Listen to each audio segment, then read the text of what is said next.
नमस्कार दोस्तों, आपका स्वागत है मेरे YouTube चैनल स्टडी जीके गुरुजी पर। दोस्तों, मेरा नाम है ईश्वर पुरोहित। तो दोस्तों, आज मैं उपस्थित हुआ हूँ आपके सामने हिंदू विधि के एक नए टॉपिक के साथ। तो दोस्तों, आज का हमारा टॉपिक है हिंदू विधि की प्रमुख शाखाएं। तो दोस्तों, हिंदू विधि की दो प्रमुख शाखाएं होती है, मिताक्षरा शाखा और दायभाग शाखा। तो दोस्तों, सबसे पहले मैं हिंदू विधि की प्रमुख शाखाओं के बारे में एक छोटी सी जानकारी आपको बता देता हूं, जिससे आपको शाखाओं को समझने में बहुत ही आसानी होगी। दोस्तों, पिछले वीडियो में जब आपने देखा था हिंदू विधि के प्रमुख स्रोत, तो उसमें आपने निबंध एवं भाष्य देखे थे जो स्मृति की व्याख्या करते थे। तो दोस्तों, अलग अलग विद्वानों ने जो स्मृतियां थी उनको समझने के लिए और दूसरों को समझाने के लिए अलग अलग दृष्टिकोण से अलग अलग प्रथाओं के आधार पर उनकी एक व्याख्या की थी, जिसे भाष्य तथा निबंध आदि नामों से जाना जाता है। तो दोस्तों, जब भाष्य तथा निबंधों को भारत के अलग अलग क्षेत्रों में जब उन्हें मान्य किया जाने लगा, तो दोस्तों किसी एक क्षेत्र में एक भाष्य मान्य था तो दूसरे क्षेत्र में दूसरा भाष्य मान्य था। तो इस प्रकार दोस्तों, जो स्मृतियां थी और स्मृतियों के आधार पर जब उनकी व्याख्या हुई और व्याख्या के आधार पर निबंध तथा भाष्य बने, तो उन निबंध एवं भाष्य के आधार पर हिंदू विधि की जो शाखाएं हैं उनका उदय हुआ। तो दोस्तों, दो प्रमुख शाखाएं मिताक्षरा शाखा और दायभाग शाखा। सबसे पहले हम मिताक्षरा शाखा का थोड़ा सा जानकारी प्राप्त कर लेते हैं।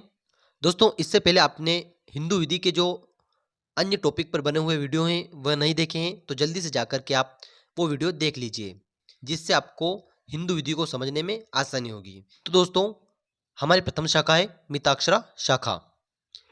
मिताक्षरा शाखा का उदय विज्ञानेश्वर द्वारा 11वीं शताब्दी में याज्ञवल्क्य स्मृति पर लिखे एक भाष्य से हुई है।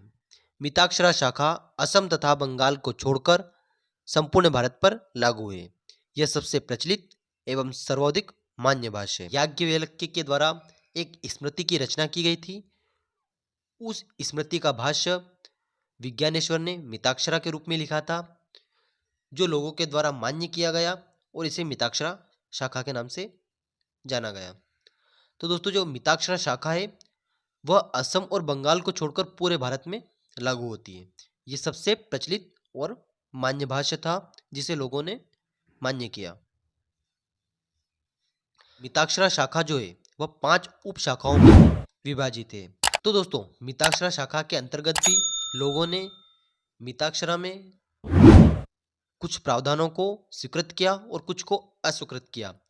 तो इस प्रकार से अन्य भाषाओं के आधार पर भी मिताक्षरा में उप शाखाओं का उदय हुआ। बनारस शाखा, मिथिला की शाखा, महाराष्ट्र अथवा बंबई की शाखा, द्रविड़ तथा मद्रास की शाखा और एक पंजाब शाखा जो है उसका भी उदय हुआ था। तो इस प्रकार से 5 उप शाखाओं का यहाँ पर उदय हुआ है। तो चलिए दोस्तों, हम एक एक करके मिताक्षरा शाखा की जो उप शाखाएं हैं उनको देख लेते हैं। सबसे प्रथम शाखा है बनारस शाखा। पंजाब एवं मिथिला अर्थात उत्तरी बिहार तिरहुत क्षेत्र को छोड़कर यह शाखा संपूर्ण उत्तरी भारत में मान्य शाखा है, जिसमें मध्य प्रदेश तथा उड़ीसा भी सम्मिलित है। इस शाखा के सबसे प्रचलित भाष्य में मिताक्षरा मित्र मिश्र जो रचनाकार है उनकी रचना वीर मित्रोदय, निर्णय सिंधु है। दूसरी शाखा है मिथिला शाखा। इस शाखा में उत्तरी बिहार तथा तिरहुत क्षेत्र आता है। इसके प्रमुख भाष्य में मिताक्षरा,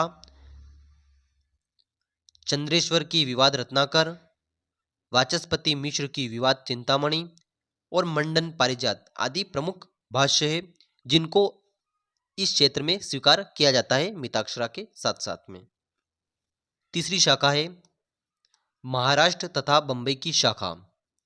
इस शाखा में महाराष्ट्र तथा गुजरात तथा वे क्षेत्र आते हैं जहां पर कन्नाड़ा और मराठी बोली बोली जाती है। इसे नीलकंठ द्वारा रचित भाष्य व्यवहार मयूख के कारण मयूख शाखा भी कहा जाता है। इसके प्रमुख भाष्य मिताक्षरा, वीर मित्रोदय, निर्णय सिंधु तथा विवाद तांडव मान्य भाष्य है। चौथी उपशाखा है द्रविड़ तथा मद्रास की शाखा। इस शाखा में तमिलनाडु तथा आंध्र प्रदेश के क्षेत्र आते हैं। इस शाखा के प्रमुख भाष्य मिताक्षरा, सरस्वती विलास, वीर मित्रोदय तथा व्यवहार निर्णय है। तो दोस्तों इस प्रकार से इन रचनाओं को भी मिताक्षरा के साथ साथ में मान्य किया जाता है। यदि मिताक्षरा में किसी विषय पर विवाद है तो अन्य जो रचना है उनको मान्य किया जाता है। पांचवी और अंतिम उपशाखा है पंजाब शाखा। इस शाखा का प्रचलन पंजाब तथा राजस्थान व जम्मू कश्मीर प्रांत में विस्तारित है। इसमें मिताक्षरा सबसे प्रचलित भाष्य है, किंतु इन क्षेत्रों में प्रचलित प्रथाओं को अधिक मान्यता दी जाती है।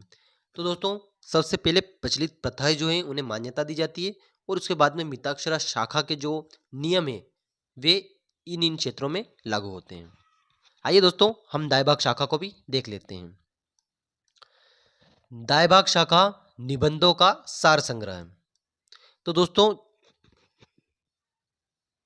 जब हमने मिताक्षरा शाखा की जो रचनाएं देखी थी तो वे स्मृतियां जो है उनकी व्याख्या थी, परंतु दोस्तों जो दायभाग शाखा है वह निबंधों का एक सार संग्रह है। इसकी रचना जिमुत वाहन के द्वारा की गई थी। यह असम तथा बंगाल में प्रचलित है। तो दोस्तों जब हमने मिताक्षरा शाखा को पढ़ा था तो उसमें हमने पढ़ा था कि मिताक्षरा शाखा असम और बंगाल को छोड़कर संपूर्ण भारत में लागू है। तो दोस्तों इस प्रकार से असम तथा बंगाल में दायभाग शाखा लागू है, इसलिए वहां पर मिताक्षरा शाखा लागू नहीं है। इसमें दाय तथा विभाजन से संबंधित व्यवस्थाओं को वर्णित किया गया है। इसके प्रमुख भाष्य श्री कृष्ण द्वारा रचित दाय क्रम संग्रह तथा रघुनंदन द्वारा रचित दाय तत्व है। तो दोस्तों इस प्रकार से पूरे भारत में जहां मिताक्षरा लागू है और मिताक्षरा के नियम उस स्थान पर मौन होते हैं, तो वहां पर दायभाग शाखा के जो नियम है वे वर्क करते हैं और उस विधि को पूर्ण बनाते हैं। और दोस्तों जहां पर दायभाग शाखा जो है वह लागू है और ऐसे किसी विवाद पर वह मौन है, तो वहां पर मिताक्षरा जो है वो विधि को पूर्ण बनाती है और विवाद का समाधान करती है। परंतु दोस्तों यदि हम ओवरऑल इंडिया की बात करें तो सर्वाधिक प्रचलित एवं मान्य शाखा भारत में मिताक्षरा है। तो आइए दोस्तों हम मिताक्षरा शाखा तथा दायभाग शाखा में जो प्रमुख अंतर है उनको देख लेते हैं। दोस्तों यह जो प्रश्न है यह अधिकांशतः परीक्षा में पूछा जाता है।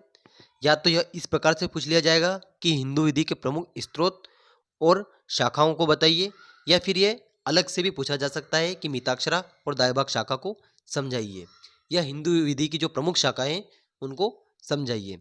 तो इस प्रकार से दोस्तों परीक्षा की दृष्टि से भी यह प्रश्न बहुत ही महत्वपूर्ण है। मिताक्षरा तथा दायभाग शाखा में अंतर।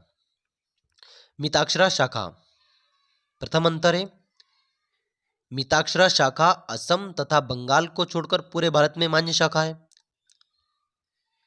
वहीं दायभाग शाखा असम तथा बंगाल में मान्य शाखा है।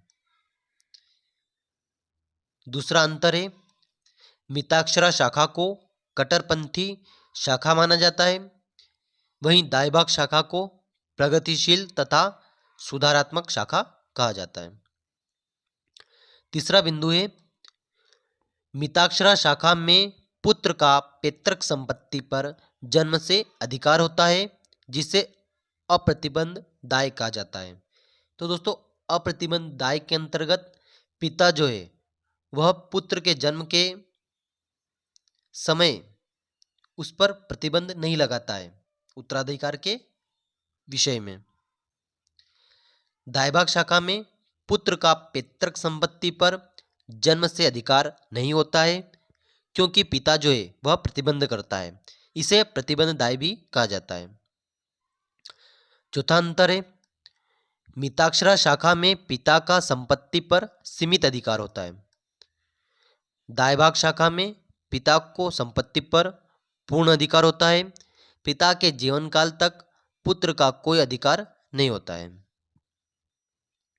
पांचवा अंतर है, मिताक्षरा शाखा में पुत्र पिता के विरुद्ध बंटवारे का दावा कर सकता है, जबकि दायभाग शाखा में पुत्र पिता के विरुद्ध बंटवारे का दावा नहीं कर सकता है। छठा अंतर है, मिताक्षरा में संयुक्त परिवार के किसी सदस्य की मृत्यु के बाद उसका हिस्सा उत्तरजीविता के आधार पर दूसरों को मिल जाता था, किंतु अब इस सिद्धांत को समाप्त कर दिया गया है। उत्तरजीविता का जो सिद्धांत है वह मिताक्षरा शाखा में पूर्णतः समाप्त कर दिया गया है।